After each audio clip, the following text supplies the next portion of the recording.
প্রিয় দর্শক, আমাদের ময়মনসিংহ অনলাইন সাপ্তাহিক নিচের কথায় আজকের আমাদের স্টুডিওতে উপস্থিত হয়েছেন যে মানুষটি আসলে সবসময় মানুষের জন্য কাজ করে থাকেন, আইনি পেশায় সহযোগিতা করে থাকেন। আমাদের নারী ও শিশু কমপ্লেন্ট যে কমিটি ডিএসবি ময়মনসিংহ পরিষেবার কার্যালয়ের এটা সদস্য, সম্মানিত সদস্য, অপরাধ সংশোধন ও পুনর্বাসন কমিটির ময়মনসিংহের সহ সম্পাদক ও ময়মনসিংহের জজ কোর্টের সম্মানিত অ্যাডভোকেট নাহরিন সুলতানা নীলা আপা। আপা কেমন আছেন?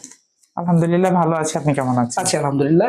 আপনার শুরুতে আপনার কাছে জানতে চাইবো যে বিষয়টি আসলে আমরা বাংলাদেশে যে ইদানিংকালে যেটা আমরা লক্ষ্য করছি, ডিভোর্স জি ডিভোর্সের মানে সর্ব জায়গায়, গ্রাম শহর সব জায়গায় ডিভোর্সের একটা অন্যরকম বিচরণ চলমান আছে। জি এই জি। ক্ষেত্রে ডিভোর্সের মূল কারণগুলো কোনগুলো মনে করছেন আপনি? আসলে সেই দিক থেকে যদি আমরা বাংলাদেশের প্রেক্ষাপট চিন্তা করি, সারা বাংলাদেশের কথা চিন্তা করি, সেদিক থেকে আমাদের যে সামাজিক যে বিষয়ে, সামাজিক, মানসিক, অর্থনৈতিক এই বিষয়গুলো, পারিবারিক যে বিষয়গুলো, এই বিষয়গুলো কাজ করে থাকে। আর এটার যে প্রধান কারণগুলো হচ্ছে, এটা হচ্ছে দম্পতিদের মাঝে ভুল বোঝাবুঝির কারণে, এবং মত প্রকাশের যে একটা স্বাধীনতা সেটাও থাকে না, এবং যোগাযোগের মাধ্যম সেটারও একটা অভাব, অবিশ্বাস, প্রতারণা এবং পরকীয়ার একটা ব্যাপক ছড়াছড়ি সারা বাংলাদেশেই হচ্ছে, প্রতিনিয়তই আমরা দেখতে পাচ্ছি। এটা একটা প্রধান কারণ হতে পারে। অর্থনৈতিক সংকট সেই সাথে, এবং অতিরিক্ত খরচ, এবং স্বামী স্ত্রীর প্রতি যে একটা দায়িত্ব থাকা, সেই দায়িত্বটা সে উভয় বোথ সাইড পালন না করার কারণে তখন তাদের মাঝে একটা দ্বিধাদ্বন্দ্ব সৃষ্টি হয়। তখন সেই ক্ষেত্রে বিবাহ বিচ্ছেদটা ঘটে থাকে। শারীরিক এবং মানসিক নির্যাতন যৌতুকের জন্য সেক্ষেত্রেও বিবাহ বিচ্ছেদ ঘটে থাকে। যৌতুক একটা এই অংশের একটা পার্ট হইতে পারে, এবং বিচ্ছেদের ক্ষেত্রে এই ঘটনা ঘটে থাকে যে কন্যাদান করলো, কন্যাদান করার পরে বাবার বাড়ি থেকে আবার কিছু এনে দাও, এই যে এনে দাও বিষয়টা আমার বাবার সাধ্যের ভিতরে যদি থাকে তাহলে তো সে দিচ্ছেই উপঢৌকন।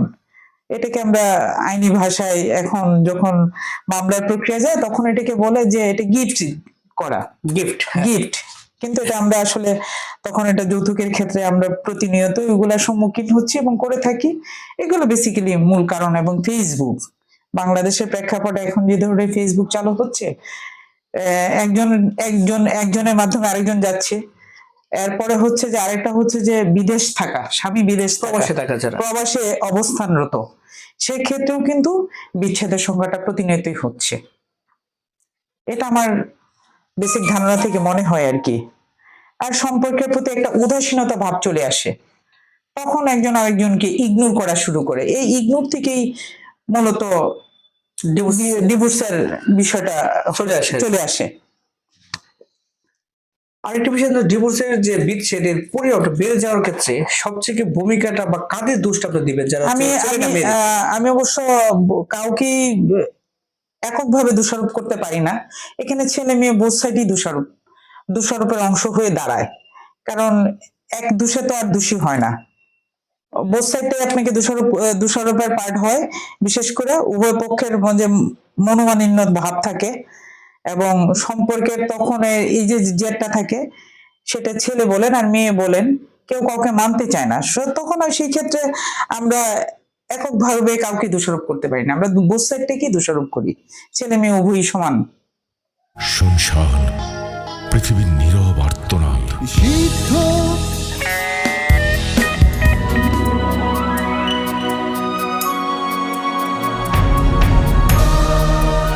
আর গল্পটা গল্প হয়েই থেকে যাবে।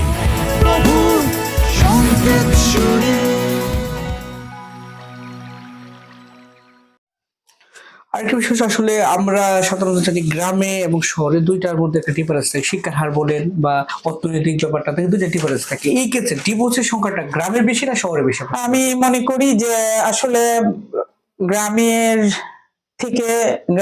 থেকে শহরে ডিভোর্সের সংখ্যাটা মোটামুটি আছে। তুলনামূলকভাবে ডিভোর্সের শহরে পরিমাণটা বেশি, গ্রামের পরিমাণটা খুবই কম। বেসিক্যালি আমি প্রতিনিয়তই এগুলা কোর্টে প্রতিনিয়ত ফেস হচ্ছি যে ডিভোর্স হচ্ছে। এমনও ডিভোর্স হচ্ছে যে দীর্ঘদিনের অবস্থানের পরে 5 বছর, 6 বছর, 7 বছর বাচ্চা আছে, 4-5টা বেবি আছে, এরপরেও ওরা ছেড়ে যাচ্ছে। সেক্ষেত্রে গ্রামে তো ভয় পায় যে ডিভোর্স করলে আমাকে কে খাওয়াবে, কি করবে, ইজ্জতের একটা ভয় বা সামাজিক ভাবে হেয় প্রতিপন্ন হয়। সেই ক্ষেত্রে দেখি যে শহরের ডিভোর্সের পরিমাণটাই সবচেয়ে বেশি। আচ্ছা, আরেকটা বিষয় হচ্ছে আমরা আরেকটা জানতে চাই যে বিবাহ বিচ্ছেদের যে ডিভোর্সের ক্ষেত্রে শাস্তিটা মানে বাংলাদেশ আইনের কিরকম কঠিন? বিবাহ বিচ্ছেদের আসলে কোনো শাস্তি হয় না। বিবাহ বিচ্ছেদে যদি বলা হয় এখানে কোনো শাস্তির বিষয় উল্লেখ করা নাই। এটা আপনার পছন্দ হলে আপনি সংসার করতে পারেন, আপনার পছন্দ হইল না সেখানে আইনিগত বিষয় যেগুলো আছে সেগুলো মনে করেন যে আপনি পরিসমাপ্তি ঘটায় তাকে মাইনাস করতে পারেন বা বিচ্ছেদ করতে পারেন। সেখানে শাস্তিটা গ্রহণযোগ্যতা আসে না, শাস্তি সেরকম কোনো বিশেষ কোনো কিছু উল্লেখ থাকে না।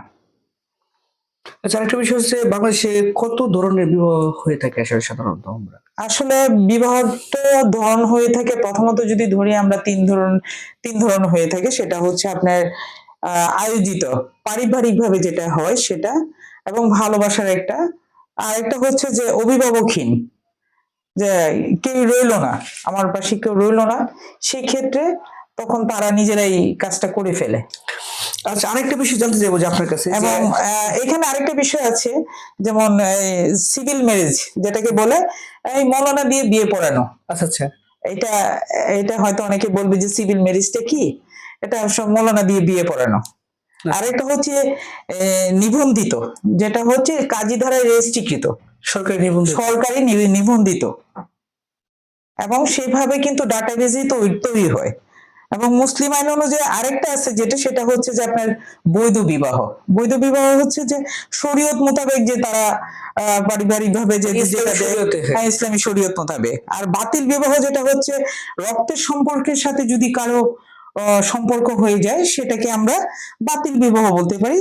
এবং সেই সাথে অনিয়মিত বিবাহ, সেটা হচ্ছে সাক্ষী ছাড়া বিয়ে, সাক্ষী নাই বিয়ে করে ফেললো, সেক্ষেত্রে অভিভাবক ছাড়া নাবালিকা বিয়ে, সেক্ষেত্রে এটা হচ্ছে অনিয়মিত বিবাহ। নাবালিকা বিয়ের ক্ষেত্রে কি আপনাদের সরকারি, আমরা বাংলাদেশের আইন তো একটা আছে 21 আর 18, এটার বাইরে কি বিয়ে সংখ্যাটা কিরকম হচ্ছে বাংলাদেশে অনেক হচ্ছে এটা।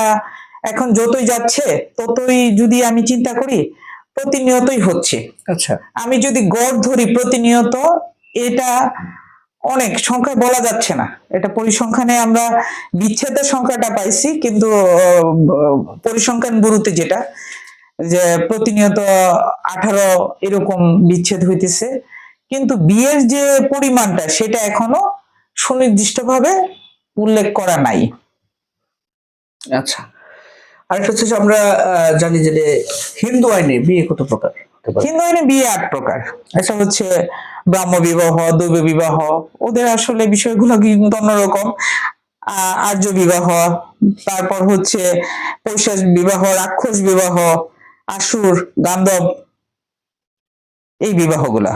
আচ্ছা, এই ক্ষেত্রে কি হিন্দু বিবাহের ক্ষেত্রে ডিভোর্সের সংখ্যাটা কি হচ্ছে কি? আসলে হিন্দু বিবাহের ক্ষেত্রে ডিভোর্স না, সেপারেশনের একটা বিষয় কাজ করে।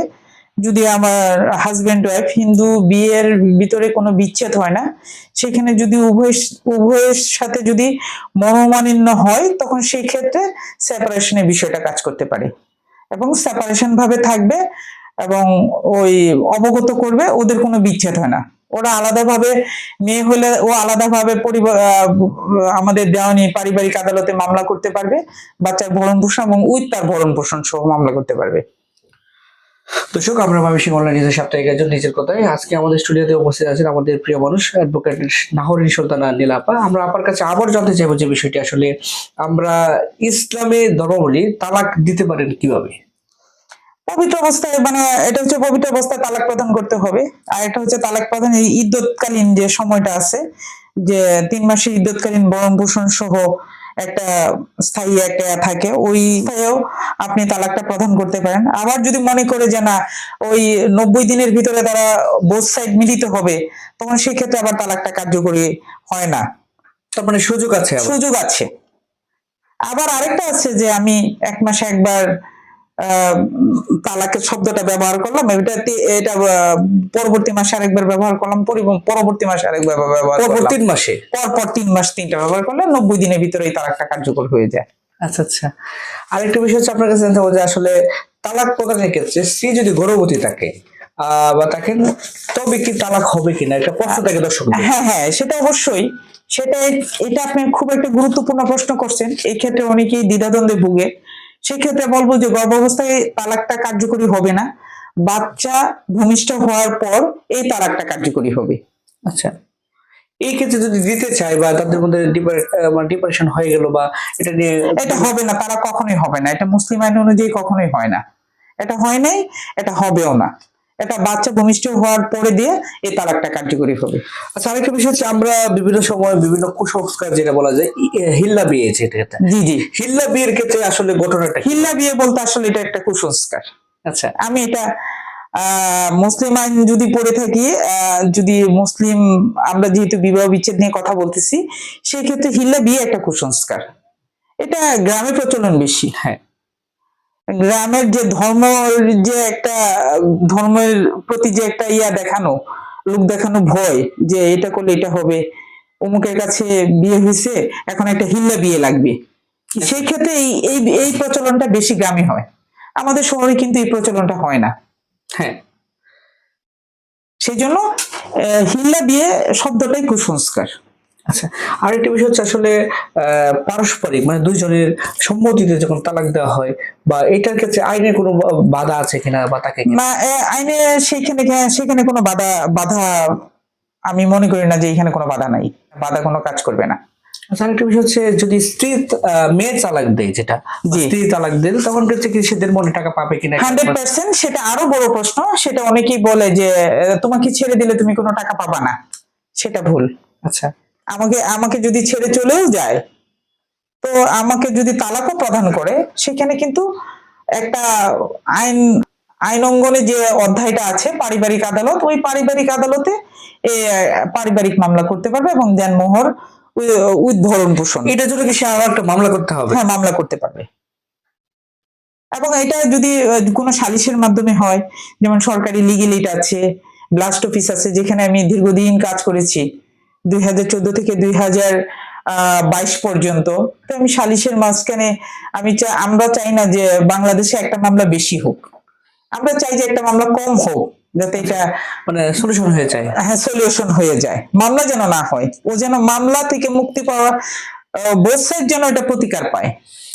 আচ্ছা, আরেকটা প্রশ্ন থাকে দর্শক, যে বিষয়টা আমরা লক্ষ্য করে দেখি, তালাক প্রত্যাহার করা যায় কিনা বা প্রত্যাহার বা এটা রাগের বশে তালাক দিয়ে দিল বা এরকম, এটা প্রত্যাহারের সুযোগ আছে কিনা? হ্যাঁ, সেটা সুযোগ আছে। 90 দিনের ভিতরে যদি তাদের ভিতরে যদি এক নোটিশ পাঠালো, সে অবগত হলো, দুই নোটিশ পাঠালো, আর রেজিস্ট্রিকৃত ভাবেই পাঠাইলো, এডি যুগে পাঠাইলো, তখন তাদের মাঝে যদি আবার বলে যে না, আমার তো মানে রাগ করে ফেলছিলাম, এখন তোমার সাথে আবার সংসারটা করতে চাচ্ছি, তুমি কি বলো, তখন ওই সাইডে 90 দিনের ভিতরেই কার্যকর ব্যবস্থা নিতে হবে। তখন সেই জায়গায় আবার আর সে বিচ্ছেদের বিষয়টা আর থাকে না। আচ্ছা, আরেকটা বিষয় হচ্ছে তালাক কখন কার্যকর হয়, কতদিন পর কার্যকরিতা হয় মূলত? আসলে 90 দিনের পরে তালাক কার্যকর হয়ে যায়। 90 দিনের? 90 দিন কনফার্ম তালাক কার্যকর হয়ে যায়। আচ্ছা, দর্শক, আমাদের পরপর 3টা নোটিশ দিতে হয়। 3টা নোটিশের পর তখন তালাক কার্যকর হয়ে যায়। তখন আর কোনো অপশন থাকে না, সুযোগ নেই, কোনো সুযোগ নেই আমাকে করার। তখন নতুন করে যদি বিয়ে করে, সেক্ষেত্রে এটা কি আমরা বাংলাদেশ আইনে আছে? হ্যাঁ, সেটা বাংলাদেশের আইনে আমরা অবশ্য যদি আইনের দৃষ্টিকোণ থেকে ভাবি, তাহলে এটা আমরা আইনটাকে এতটা ফোকাস করি না, আমরা গোপন ভাবেই আসলে এই ক্ষেত্রগুলো হয়ে থাকে। আচ্ছা, আবার দ্বিতীয়বার একজনকে আবার দ্বিতীয়বার পুনরায় বিবাহ করা। আপনার এই যে আইন পেশার অভিজ্ঞতাতে বা কখনো কি এরকম পেশ করেছেন কিনা? হ্যাঁ, আমার এরকম অনেক ঘটনাই, যে আসলো হাজবেন্ডের, আমার থাকতে ইচ্ছে করতেছে না বা থাকবো না, আপনি কি চান, সেপারেশন চাই। তো সেপারেশনের ক্ষেত্রে আপনি কি করবেন, না আপনি নোটিশ পাঠিয়ে দেন। তো এক নোটিশ পাঠানোর পরে আবার মেয়ে ফোন করে বলতেছে যে আপু, আমি তো আবার সংসারটা করতে চাই। তা বললাম যে ঠিক আছে, আমি নোটিশ বন্ধ করে দিলাম, হ্যাঁ, তোমরা আবার যোগাযোগ করতে পারো, কমিউনিকেশন করে তোমরা আবার সংসারটা আবার গুছায় নিতে পারো। সেই ক্ষেত্রে যিনি তালাকটা প্রদান করলেন তাকে অবগত করতে হবে, উনি যেন নোটিশটা আর না দেন, নোটিশটা স্টপ করে দেন, তাহলে আবার ওকে পুনরায় বিয়েটা কার্যকর হয়ে যায়। আচ্ছা, আরেকটা বিষয় হচ্ছে আমরা দেখে থাকি বাংলাদেশে বহু বিবাহ, যেটা বা দ্বিতীয় বিয়েটা, এই দ্বিতীয় বিয়ের ক্ষেত্রে বাংলাদেশের আইনটা কিরকম, বা কার প্রথম স্ত্রীর অনুমতি নিয়ে দ্বিতীয় বিয়ে করতে হয় কিনা, বা এটা করার পরবর্তীতে প্রথম স্ত্রী দ্বিতীয় স্ত্রীর বিরুদ্ধে মামলা করতে পারে কিনা? না, মানে এটা যদি মুসলিম পারিবারিক অধ্যাদেশ 1961 সালের 6 ধারা যদি ধরি, সেটা সালিসি পরিষদের অনুমতি ব্যতীত দ্বিতীয় বিবাহের যে বিষয়টা সেটা নিবন্ধিত হয় না। আচ্ছা, নিবন্ধিত যদি না হয়, এবং সেই ক্ষেত্রে বিষয়টা হচ্ছে এরকম, অবিলম্বে সম্পূর্ণ টাকা তার পরিশোধ করতে হবে, প্রথম স্ত্রীর সম্পূর্ণ টাকা পরিশোধ করতে হবে, এবং এইটার যে সাজাটা সেটা হচ্ছে যে আপনার 1 বছর কারাদণ্ড এবং 10,000 টাকা জরিমানা। দ্বিতীয় বিবাহের যে সাজাটা 1 বছর কারাদণ্ড, 10,000 টাকা জরিমানা। আচ্ছা, 10,000 টাকা জরিমানা, এটা অথবা উভয় দণ্ডে দণ্ডিত হতে পারে। আচ্ছা আচ্ছা, বুঝতে পারছি। শুনশান পৃথিবীর নীরব আর্তনাদ।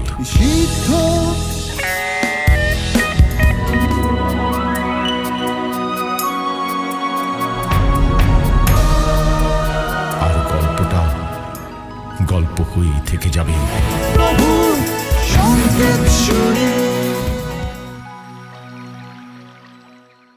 আচ্ছা, আদালতে মামলা বা মোকদ্দমা থাকা অবস্থা বা না থাকা করে পারস্পরিক মামলা করলো না, বা আপনাদের সহযোগিতা, অ্যাডভোকেটের সহযোগিতা মামলা ছাড়া তারা কিভাবে এটা ডিভোর্স দিতে পারে বা তালাক দেওয়া যাবে, বা দিলে দেনমোরের টাকা নিয়ে কোনো সমস্যা হয় কিনা সাধারণত মামলা ব্যতীত? মামলা ব্যতীত বা আপনাদের একজন অ্যাডভোকেট, এটা এটা এটা এটা হচ্ছে যে যদি মামলা না করলো, যদি ওটা বোথ সাইড, এটা ঘরোয়া ভাবেও চলে, এই বিষয়টা ঘরোয়া ভাবেও চলে। আচ্ছা, যে আমরা আদালত প্রাঙ্গণে গেলাম না, অনেকে আছে যে লোকলজ্জার ভয়ে আমি ওই পর্যন্ত পৌঁছাইলাম না, আমি ঘরে বসে এটা আপোষ মীমাংসা করে ফেললাম। কিছু গণ্যমান্য ব্যক্তিবর্গ থাকবেন, ওনারা উভয় সাইড চিন্তা করে তখন সেই ক্ষেত্রে এই কাজটা করে থাকেন। আচ্ছা, আরেকটি বিষয় হচ্ছে আসলে যখন মেয়ের স্বেচ্ছায় মেয়ে ডিভোর্স দেয়, বা ছেলে ডিভোর্সে রাজি না, বা ছেলে চাপতে রাজি না, এই ক্ষেত্রে বাংলাদেশে আইনে কি আসলে ছেলেদের পক্ষে কোনো সুযোগ আছে কিনা? অবশ্যই আছে। ছেলেরা যেমন সুযোগ আছে, সেই ক্ষেত্রে মেয়েদেরও এরকম সুযোগ আছে। তাহলে এক পক্ষ ডিভোর্সটা কি হয় কিনা আসলে? হ্যাঁ, হয়, অবশ্যই হয়, এক পক্ষ অবশ্যই হয়। ধরেন ছেড়ে দিতে পারে। ধরেন আপনার সাধারণত যে ছেলে চাপতে চায়, মেয়ে চাপতে চায় না, বা মেয়ে চাপতে চায়, ছেলে চাপতে চায় না, এই ক্ষেত্রে? হ্যাঁ, এই ক্ষেত্রে বোথ সাইডই দিতে পারবে। এই ক্ষেত্রে আসলে একটা মানে হাউজবড় অবস্থা, যে মেয়ে চাপতে চায় না বা ছেলে চাপতে চায় না, মেয়ে দিতে চায়। আসলে পৃথিবীতে তো আপনি সবকিছু ধরে রাখতে পারবেন, জোর করে সংসার করতে পারবেন না। ঠিক, আসলে সংসারের ক্ষেত্রে এটা ভিন্নতা, এটা কম্প্রোমাইজ থাকা লাগবে। উভয়ের মাঝে বোধ কম্প্রোমাইজ যদি থাকে, সেই ক্ষেত্রে কাজ করে। কিন্তু আমি জোর করে থাকবো, সেটা পৃথিবীর কোথাও লেখা নাই যে আমি জোর করে তোমার সাথে সংসার করতে চাই। বুঝতে পারছেন। আচ্ছা, আরেকটা বিষয় হচ্ছে বিবাহ বিচ্ছেদের পর যে সন্তান থাকে, জি, মেয়ে বা ছেলে, জি, এই ক্ষেত্রে মেয়ে বা ছেলে কার দায়িত্বে থাকবে বা কার কাছে থাকবে? এটা আরেকটা সুন্দর প্রশ্ন। এই ক্ষেত্রে বাবারা বলে যে আমার কাছে চলে আসবে, এই ক্ষেত্রে বিশাল একটা নাটকীয়তার অবস্থান নেয়। বাবা বলে আমার কাছে থাকবে, মা বলে আমার কাছে থাকবে। আচ্ছা, তো যখন মেয়েটা আদালতে দ্বারস্থ হয়, তখন কোর্ট, আমাদের যে জাজমেন্ট, সেটা ক্ষেত্রে যে ভূমিকাটা, বাচ্চার যেটা উপযুক্ত, সেটা দাদি হোক, বাবা হোক, বা নানু হোক, যেটা নির্ভরযোগ্য, নিরাপত্তা, হ্যাঁ, যেখানে বাচ্চাটা সেফ হবে, হ্যাঁ, সুইটেবল মনে হবে, এবং আদালত মনে করবে যে ওনার কাছে রাখলে এই সুযোগ সুবিধাগুলো থেকে বঞ্চিত হবে না, সেই ক্ষেত্রে তখন মনে করেন আদালত নির্দেশনা দিবে যে আমি বাবার হাতে হস্তান্তর করলাম। বিশেষ করে ছেলেদের ক্ষেত্রে 7 বছর, 7 বছর, আর মেয়েদের ক্ষেত্রে 18 বিয়ের উপযুক্ত হওয়া পর্যন্ত। সেক্ষেত্রে অভিভাবকের যে বিষয়টা, সেক্ষেত্রে কোর্ট নির্দেশনা প্রদান করে যে আমি কাকে স্বাচ্ছন্দ্য বোধ করব, এটা কোর্ট যেটাকে সুইটেবল মনে করে, যে আমি দাদা দাদি বাবা মা যার কাছে মনে হবে। এবং বাচ্চারও একটা বিষয় কাজ করে, বাচ্চাকেও জিজ্ঞাসা করতে পারে যে তুমি কার কাছে থাকলে খুব স্বাচ্ছন্দ্য বোধ করবে। বাচ্চাকে জিজ্ঞাসা করার সুযোগ থাকে কিনা? হ্যাঁ, 100% সুযোগ থাকে। তখন যদি বাচ্চার থেকে বলে যে আমি আমার বাবার কাছে যেমন একটা থাকবো, ছোট্ট আমাদের আইনি প্রক্রিয়া যেটা, যেমন ছোট্ট একটা মামলা করতে পারে বাচ্চা উদ্ধারের ক্ষেত্রে এবং বউ উদ্ধারের ক্ষেত্রে, যে মামলাগুলা হয় এই মামলাগুলা সিআরপিসির 100 সিআরপিসির মামলা করতে পারে। সেই ক্ষেত্রে তখন যদি বাচ্চা পরিপূর্ণ থাকে, 7 ওভার করলো ছেলে, 18 মেয়ে, 18 কিংবা 12-13 হলো, সে পুরোপুরি বুঝতে পারলো যে আমি আমাকে বুঝতে পারি, চিনতে পারি, তখন যদি কোন প্রশ্ন করে যে তুমি কার কাছে থাকবা, তখন কোর্ট যদি ওই বাচ্চা যদি বলে যে না আমি মার কাছে স্বাচ্ছন্দ্য বোধ করি, তো সে মার কাছেই থাকবে, এটা জরুরি কিছু না। বেসিক্যালি তখনও যদি সুরা না হয়, তখন পারিবারিক যে মামলাগুলো আছে অভিভাবকের, সেই মামলাটা করলে কোর্ট নির্দেশনা দিবে যে সে নিরাপত্তার যে জায়গাটা, সেই জায়গার দিক থেকে তখন কোর্ট নির্দেশনা দিবে যে দাদা দাদু নানা নানু বাবা মা ওদের কাছে থাকতে পারে। আচ্ছা, আরেকটা বিষয় জানতে চাই বসেন আপনার কাছে, যে বিষয়টা আসলে ছেলে মেয়ে ডিভোর্স হওয়ার পরে সন্তান যারা থাকে, বা অনেক সময় ছেলেও ডিভোর্স হওয়ার পরে ছেলে বিয়ে করে, মেয়েও বিয়ে করে, পরবর্তীতে এই সন্তান যারা থাকে তাদের জীবনটা অনিশ্চিত হয়ে থাকে। এই ক্ষেত্রে এই সন্তানের পক্ষ থেকে কোনো মামলা করতে পারে কিনা বা আইনি আশ্রয় নিতে পারে কিনা? হ্যাঁ, এটা নিতে পারে, সেটা সে নিতে পারে। এটার যদি ছেলে নানুর বাড়িতে থাকে তাহলে হয়তো নানু পদক্ষেপ নেবে, কিংবা দাদুর বাড়িতে থাকলে দাদু পদক্ষেপ নেবে। সেক্ষেত্রে এই প্রক্রিয়াটা চলে। কার বিরুদ্ধে সে মামলা করতে পারে? বাবার বিরুদ্ধে না মার বিরুদ্ধে? না, কোনো বিরুদ্ধেই মামলা চলে না। এটা হচ্ছে যে আমি কার কাছে থাকবো সেই অভিভাবকটা নির্ভর করবে, এটা কোর্ট নির্দেশনা দিবে, সেটা আমি কাউকে বলতে পারতেছি না। এই ক্ষেত্রে তাদের সুযোগ আছে কিনা? অবশ্যই সুযোগ আছে এই ক্ষেত্রে। তা আমরা অনেক সময় দেখি বিভিন্ন সময় যারা তালাক হওয়ার পরে মেয়ে এবং ছেলের ক্ষেত্রে, কিন্তু পরবর্তীতে অনেক শিশু যারা আছে কারো কাছে আশ্রয় পায় না, পরবর্তীতে পথ শিশু আকারে বা রাস্তাঘাটে থাকে, তাদের জীবন কাহিনী সম্পর্কে আমরা অনেক সময় এগুলা নিয়ে কাজ করতে গিয়ে লক্ষ্য করেছি। এই ক্ষেত্রে তাদের কষ্টের জায়গাটা হচ্ছে আসলে আমার মা আরেক জায়গায় বিয়ে হয়ে গেছে, আমার বাবা আরেকটা বিয়ে করছে, তখন আমি অনিশ্চিত জীবন, আমার নানুর বাড়িতে থাকবো বা দাদার বাড়িতে থাকবো, কেউ আমাকে পছন্দ করে না। এই ক্ষেত্রে তারা কি কোনো আশ্রয় নিতে পারে কিনা আইনের ক্ষেত্রে? আইনের কাছে যে বিষয়টা, সেটা হচ্ছে যে এখানে অর্থনৈতিক একটা বিষয় কাজ করে।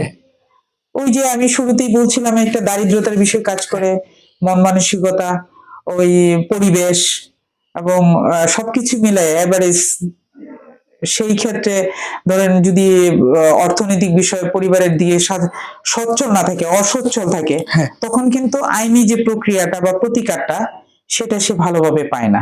সেখানে এখন প্রশ্ন করতে গেলে, আপনি যেহেতু আমাকে এই জায়গায় বলতেছেন বিবাহ বিচ্ছেদ, সেখানে অনেক কিছু চলে আসে আইনের সাথে। একটা আইনের সাথে আরেকটা আইন ওতপ্রোত ভাবে জড়িত, তখন অন্য একটা টপিকস চলে আসবে। আচ্ছা, তো এই টপিকস আমরা পরবর্তীতে আমরা এই বিষয়ে কথা বলে নিব। এই পথ শিশুরা কেন তারা অধিকার পাচ্ছে না, এই বিষয়ে আমি পরবর্তীতে আমরা এই বিষয়ে আলোচনা করব। আরেকটা পর্ব আপনাকে হ্যাঁ, অবশ্যই।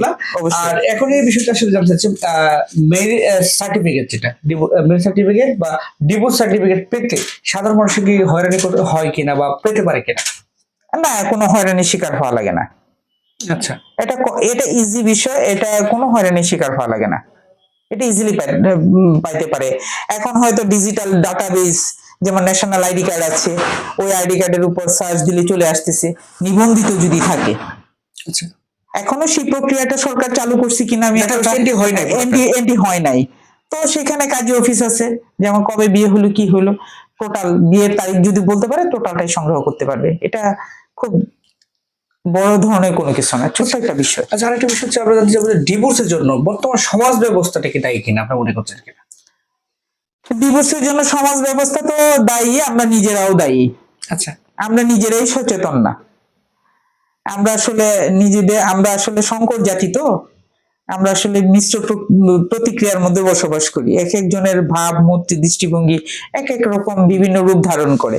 সেই ক্ষেত্রে যদি আপনি ধরেন, তাহলে সেই ক্ষেত্রে যদি ধরতে হয়, তাহলে ডিভোর্সের যে বিষয়টা, সেক্ষেত্রে নিজের প্রথম তো আমরা আসলে মূলত নিজেকে ভালোবাসি না।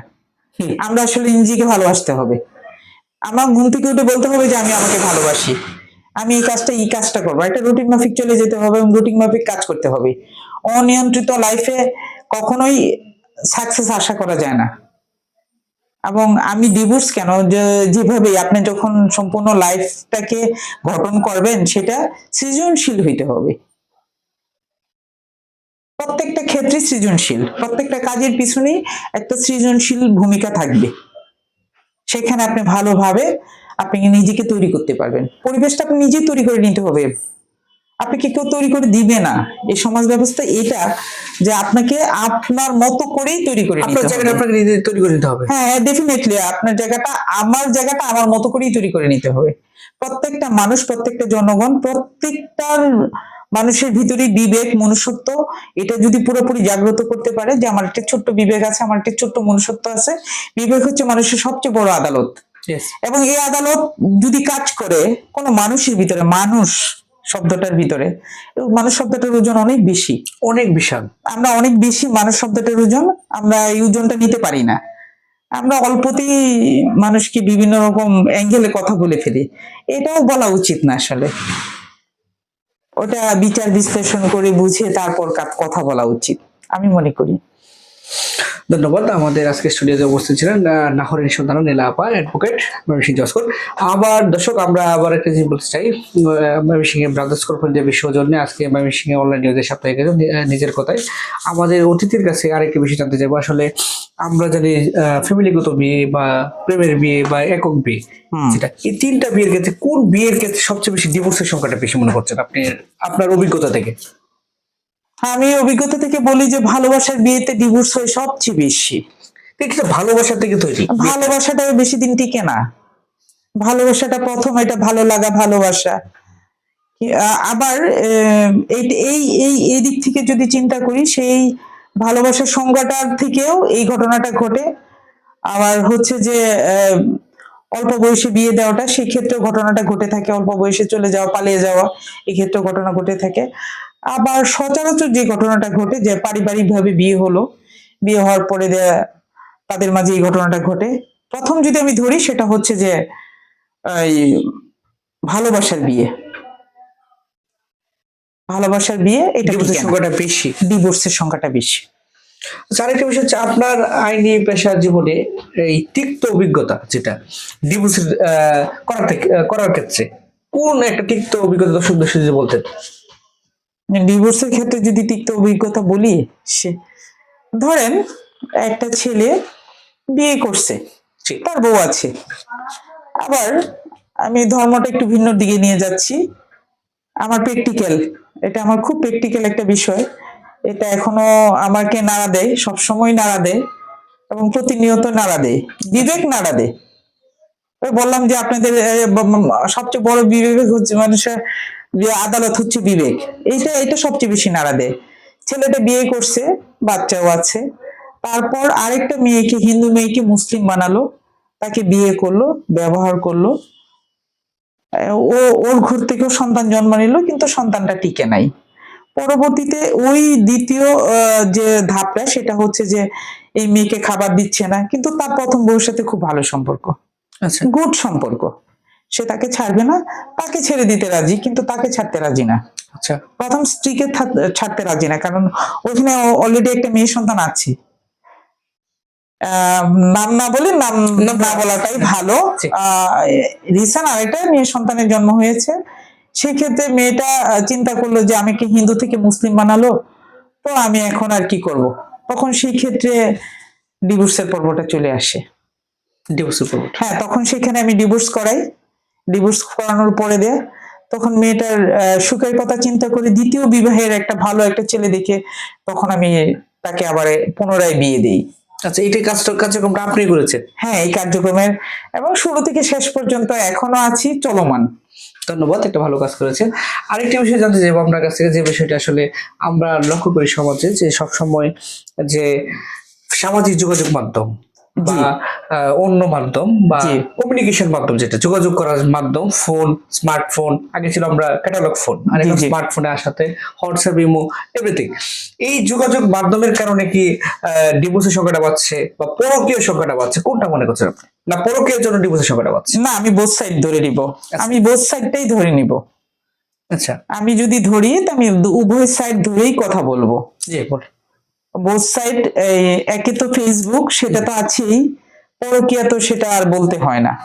আমি গোপন রেখে বারংবার প্রেম প্রেম নিবেদন করতেছি, আচ্ছা। বিয়ে করতেছি। হ্যাঁ। আমি এমনও নারী দেখি যে তার 9টা বিয়ে হয়েছে আচ্ছা আচ্ছা, পর্যায়ক্রমে। সেটা কিসের জন্য? অর্থনৈতিক বিষয়ের জন্য। পজিটিভ চাই। এটা আমি প্র্যাকটিক্যাল, আমি এখনো প্র্যাকটিক্যাল এই মামলা পরিচালনা করতেছি। আচ্ছা আচ্ছা, একটা মেয়ে 9টা বিয়ে হয়েছে, তো 9টার কাছে বাকি 8টা, বাকি- 8টাকে ডিভোর্সের মামলা করেছে সে। হ্যাঁ, ডিভোর্স দেনমোহরের জন্য? দেনমোহরের জন্য সে ওই পরিবারকে চাপ দিচ্ছে টাকার জন্য। আচ্ছা, এবং আমি আমি আরো প্র্যাকটিক্যাল, যে ডিভোর্সের টাকা দিয়ে ঘর বাড়ি উঠায় ফেলছে।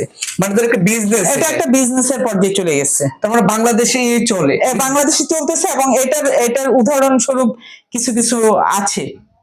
এগুলো আমি প্র্যাকটিক্যাল, এগুলো প্রতিনিয়ত আমি ফেস করি। বিশেষ করে নারী নিয়ে আমি 9 বছর কাজ করেছি, আচ্ছা আচ্ছা, এখনো করে যাচ্ছি, ভবিষ্যতে করে যাব। না এই জন্য আপনাকে, নারীরা অসহায় সেটা আমি জানি, পাশে দাঁড়াতে হবে, ভুলভ্রান্তি হতেই কিন্তু এই পারে। যে আপনি একটা বলেন নারীরা অসহায়, হ্যাঁ, হ্যাঁ। এটা ঠিক আছে, কিন্তু এই যে আত্মবিশ্বাস, আপনি যদি বলেন হ্যাঁ 8টা, সেই ক্ষেত্রে ডেসপারেটের কিছু বিষয় কাজ করে, যে আমি ওভার কিছু করে ফেলবো, ওভার। এখানে 8টার যে আমি 8টার সংজ্ঞা যে দিলাম, যে 8টা বিয়ে করলো, এটা খুব প্র্যাকটিক্যাল, যে সেটাতে তার প্রয়োজনে, নিজের প্রয়োজনে, চাহিদা। মানুষের যদি অতি চাহিদা থাকে, জি, অতি শব্দটা ব্যবহার করে না তো, সে কিন্তু অতি চাহিদা ব্যবহার করে ফেলছে। এই চাহিদাটা, অতি শব্দটা কখনো কোনো সময় ভালো না, আপনি অতি ব্যবহার করতে পারবেন না। অতিরিক্ত কোনো কিছু ভালো না, এটা আমি সবাই- মনে করি। এটা সবাই। এবং উনি অতিরিক্ত কিছু করে ফেলছেন, সেটা ওনার দিক থেকে আমি মনে করব যে আসলে উনি দোষী। সেক্ষেত্রে যদি আপনি এই যে কতক্ষণ আগে যে আমাকে প্রশ্ন করলেন যে ডিভোর্সের ক্ষেত্রে ছেলে মেয়ে উভয়ই পক্ষ, আমি বোথ সাইডই ধরে নিব। নীলাপ, আপনার কাছে আরেকটি প্রশ্ন, যে বিষয়টা আসলে আমাদের বাংলাদেশে প্রতিনিয়ত গড়ে, এখন ডিভোর্স হচ্ছে সংখ্যাটা কি? প্রতিদিন 2024 সালের যদি আমি ধরি 2024 সাল, সেখানে গড়ে প্রতিদিন 18, সংখ্যা 18।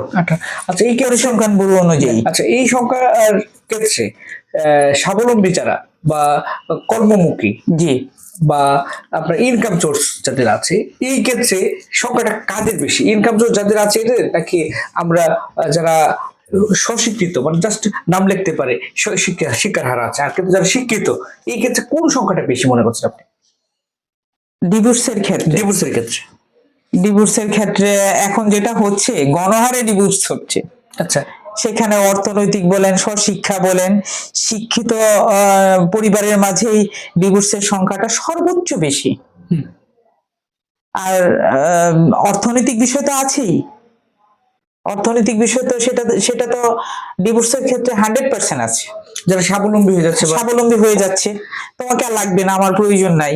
না আরেকটা জিনিস হচ্ছে যারা চাকরি করে, যারা যারা চাকরি করে তাদের ক্ষেত্রে ডিভোর্সের সংখ্যাটা কিরকম? সেক্ষেত্রে কম, কম। কম, সেক্ষেত্রে কম।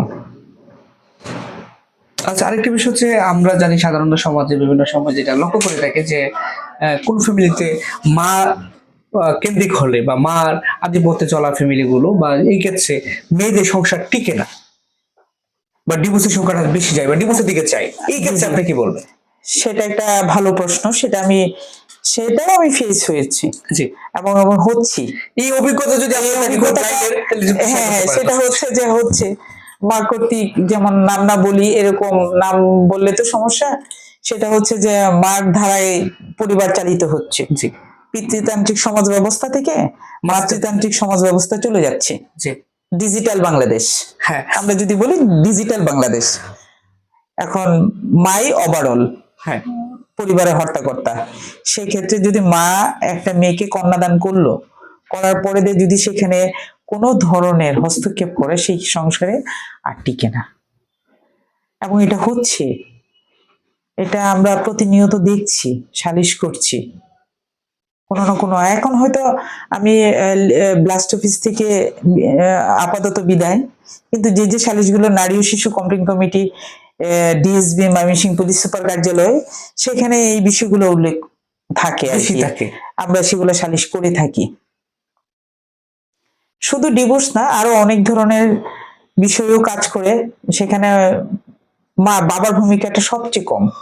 বর্তমান প্রেক্ষাপট, বর্তমান সমাজ ব্যবস্থায় নারীরা বিশাল একটা ভূমিকা নিয়ে আছে। যতটুকু না ভূমিকা পালন করতেছে তাতেও সংসারের ফাটল ধরতেছে তারও বেশি। সেখানে বাবার ভূমিকা একেবারেই নগণ্য। সেখানে বাবাকে কোনো অপশনই দিচ্ছে না যে বাবা কিছু বলবে, বাবা কিছু করবে। সেখানে বাবারও বলার কোনো ভূমিকা থাকে না, রাইট থাকে না।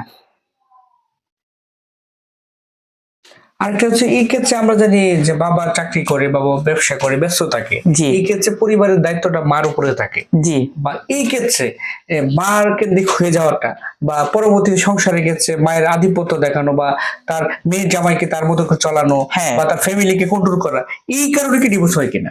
এই কারণে ডিভোর্স হয় যে যেমন রিসেন্ট একটা বিয়ে হলো, যে মার কথা অনুযায়ী বিয়ে হলো। আমি বিয়েতে অংশগ্রহণ করেছি। আচ্ছা। বিয়েতে অংশগ্রহণ করার পরে দেখলাম যে এখানে মার ভূমিকায় মানে সর্বক্ষেত্রে মার ভূমিকা। এখানে বাবার কোনো ভূমিকা নাই। এখানে আমি সদ্য বিবাহিত দেখতেছি যে বিয়ে হলো, বৌভাতের দিনই মেয়ে চলে আসলো মার সাথে। ওই দিনই চলে আসলো। আচ্ছা। তো আমি কি করে বুঝবো যে ভালোবাসাটা আসলে কোথায় আছে?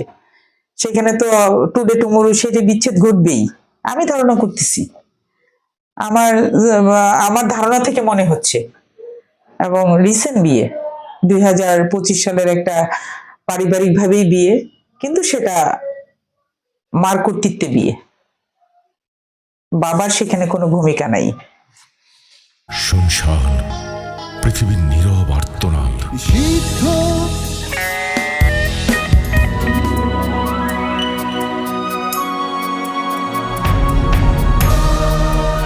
আর গল্পটা গল্প হয়েই থেকে যাবে।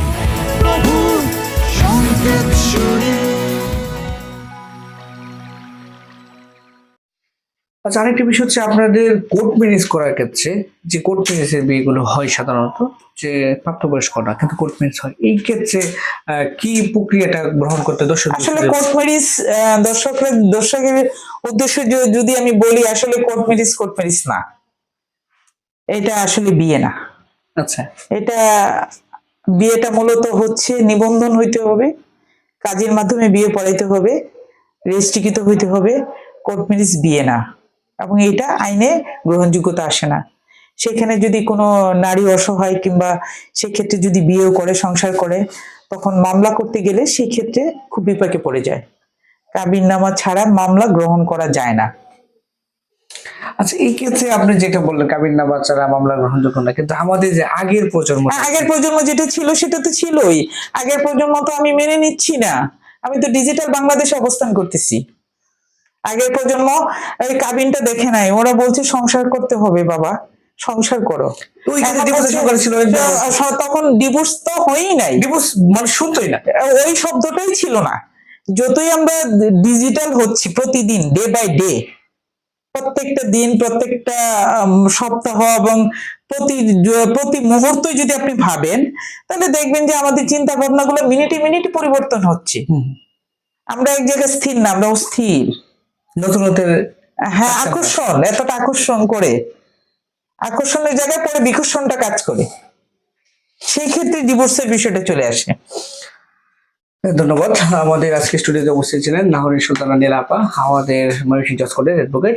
আমাদের সবসময় যিনি নারীদের নিয়ে কাজ করে থাকেন, সামাজিক বলেন, রাজনীতি, মোটামুটি সামাজিক বা বিভিন্ন নারীদের পাশে দাঁড়ানোর সবসময় তার ইচ্ছা থাকে। দর্শক, আমাদের ময়মনসিংহ অনলাইন নিউজের সাপ্তাহিক একজন নিজের কথায় ব্রাদার্স কর্পোরেশন যে বিষয়ের জন্য আজকের আয়োজনে আমাদের ডিভোর্স নিয়ে কথা বলেছেন আমাদের অ্যাডভোকেট নাহরিন সুলতানা নীলা আপা।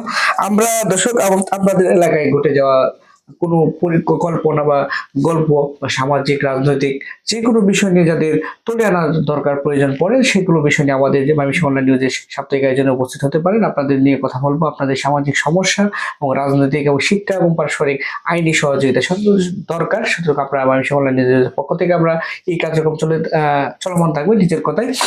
সর্বোপরি দর্শকদের যে একটা জিনিস, ডিভোর্স নিয়ে আমরা তখন কথা বললাম, এই ডিভোর্স থেকে দর্শক বা সাধারণ মানুষকে মুক্ত হতে পারে, বা এটা যে করণীয়টা কি, এটা যদি দর্শকদের সর্বশেষ আপনি বলতেন। এটা মুক্ত করার রাস্তা নিজেকেই তৈরি করতে হবে। আমি আগেই বলেছি, নিজের রাস্তা নিজেই তৈরি করতে হবে, নিজেকে হাঁটতে হবে। সেই ক্ষেত্রে আমি মনে করব যে পড়াশোনার শিক্ষা ব্যবস্থাটাকে জোরালো ভূমিকা যদি রাখে, শিক্ষার অংশ, দারিদ্রতার যে বিষয়টা, দারিদ্রতা থেকে অনেকটা মানুষ উপরে উঠতে পারে। যেমন অনেক মানুষ আমাদের আমাদের এই কোর্ট প্রাঙ্গণে আছে যে খুব তৃণমূল পর্যায় থেকে উঠে আসা একজন জজ বা একজন ম্যাজিস্ট্রেট হতে পারতেছে বা হয়ে যাচ্ছে। সেই ক্ষেত্রে শিক্ষার বিষয়টা কাজ করে, দারিদ্রতা সেটা, এই এই বিষয়গুলো বেসিক মূলত এগুলাই। এছাড়া আর আমি বেশি কিছু দেখি না। মুক্তিটা পেতে পারে কেউ? মুক্তি পাওয়ার, নিজেকে আসলে মুক্তি ডিভোর্সের ক্ষেত্রে বর্তমান প্রেক্ষাপটে মুক্তির অংশটা আমার জানা নাই, আমি বলতে পারবো না। সর্বশেষ দর্শকদের উদ্দেশ্যে আপনি কি মেসেজ থাকবে? কথাই বলবো, নিজে সচেতন হন, অন্যকে সচেতন করুন, এবং এই ডিভোর্সের বিষয়ে প্রত্যেকটা জায়গায় কমিউনিটি বেস বলেন বা এনজিও বলেন, সরকারি বেসরকারি সংস্থা বলেন, এগুলা নিয়ে যে একটা কাউন্সিলিং এর মাধ্যমে এই বিষয়গুলা যদি উপস্থাপন করা হয়, ইউনিয়ন পর্যায়ে বলেন, এখন তো আর সেই পর্যায়ে নাই, দেশের পরিস্থিতি এমনিতে খুব উত্তাল পরিস্থিতি চলতেছে, আমরা আসলে একটা ছকে বাঁধা। সেই ক্ষেত্রে বলবো যে নিজেরা নিজেদের থেকে অবস্থান করে যতটুকু পারা যায় যে এটাকে রোধ করার জন্য আমি এটা বলবো আর কি। নিজেকে সচেতন হইতে হবে, এটা আপনি আমি বললেই সচেতন হওয়া যাবে না, নিজেদের থেকে, ঘর থেকে তৈরি হইতে হবে। তৃণমূলের পর্বটা ঘর থেকেই হইতে হবে। তখন দেখবেন যদি পারিবারিক ভাবে আলোচনা করেন বা পারিবারিক ভাবে বসেন, তখন দেখবেন ডিভোর্সের হারটা এমনিতে কমে যাচ্ছে। আরেকটা বিষয় হচ্ছে, আমরা বর্তমান সামাজিক যে অবস্থাতে মানে কাবিন নামা যেটা থাকে, এটা একটা ট্রেডিশন হয়ে গেছে সর্বোচ্চ দেওয়াটা।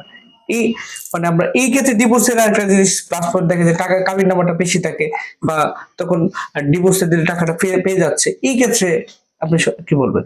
এই ক্ষেত্রে বিষয়টা হচ্ছে যে বোথ সাইডকে বলবো যে, আমি একটা কথাই বলবো যে আমার পরিবারের উপার্জন অনুযায়ী সে কাবিন নামার টাকাটা উল্লেখ করা উচিত। আমার পরিবারের উপার্জন অনুযায়ী, আমার নিজে বা আমার বা প্রত্যেকটা সমাজের প্রত্যেকটা ব্যক্তির পরিবারের অবস্থান এবং পরিবারের উপার্জনের উপর নির্ভর করে কাবিনের টাকাটা নির্ভর করা উচিত, দেওয়া উচিত, কাবিন নামায় উল্লেখ করা উচিত। ছেলের দেওয়ার ক্ষমতা আছে কিনা সেই বিষয়ের উপর বেস করে কাবিন নামা টাকাটা উল্লেখ করলে সবচেয়ে বেশি একটা উপকারিতার বিষয় কাজ করে। ছেলেও উপকার পেল, মেয়েও এই বিষয়টা থেকে একটা ভালো সুরাহা পেল। আমরা বেশি টাকা কাবিন করে ফেলি, সেক্ষেত্রে হচ্ছে ভালোবাসার বিয়ের ক্ষেত্রে হয়ে থাকে, ট্রেডিশন হয়ে গেছে, এটা দিতে হবে, না দিলে এটা কেমন দেখা যায়।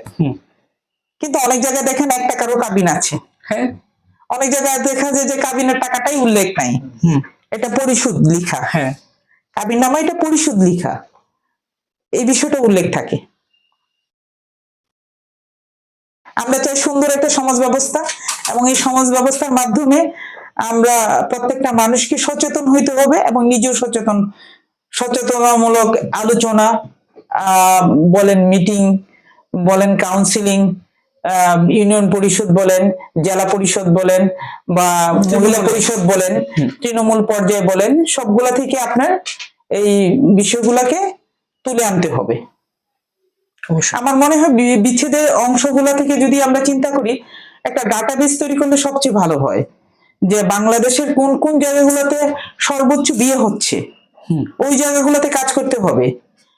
যেমন আমি যতটুকু জানি যে প্রথম ঢাকা, তারপর ময়মনসিংহ, তারপর বরিশাল, জি, প্রসঙ্গটা পরিসংখ্যান অনুযায়ী।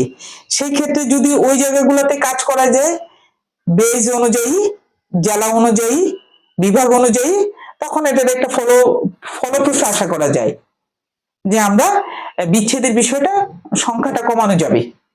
অবশ্যই আমি ধরে নিতে পারি আর কি, আমরা যদি নিজেরাই উদ্যোগী হই, তাহলে আমরা ভালো কিছু পাবো এই সমাজের কাছে। কাজ করতে হবে, কথা না কাজে, পরিচয়। কাজে বড় হও বাবা, কথায় বড় না হয়ে কাজে বড় হও, কাজ করে দেখাও, অবশ্যই। পরিশ্রমী হও। ধন্যবাদ আমাদের ময়মনসিংহ অনলাইন সাপ্তাহিক নিজের কথায় আজকে আমাদের স্টুডিও উপস্থিত ছিলেন নাহরের সন্তান নীলা আপা। আপাকে ধন্যবাদ আমাদেরকে সময় দেওয়ার জন্য। আপনাকে ধন্যবাদ আমাকে এই প্রোগ্রামে অংশগ্রহণ করার জন্য, এবং কিছু কিছু সমাজ ব্যবস্থার উপর আসলে আলোচনা যদি হয়, এটা যদি অনলাইনে যায়, এবং ওটা অনেক জায়গায় আছে, তৃণমূল একবারে গ্রাম অঞ্চল যেটাকে বলে, সে পর্যন্ত যদি আপনারা কাজ করতে পারেন, আমার মনে হয় এই সমাজের বিচ্ছেদের সংখ্যাটা অনেকাংশেই কমে যাবে। সেদিক থেকে আপনাদেরকে, যেহেতু আপনারা অনলাইন পত্রিকার মাধ্যমে বা অনলাইনে কাজ শুরু করছেন, সেই জন্য ময়মনসিংহের আইনজীবী সমিতি এবং ডিএসবি অফিস, নারী ও শিশু কমপ্লেন কমিটি, প্রফেশন যে আমার অপরাধ সংশোধন পুনর্বাসিক কমিটির পক্ষ থেকে আপনাদেরকে অসংখ্য অসংখ্য ধন্যবাদ।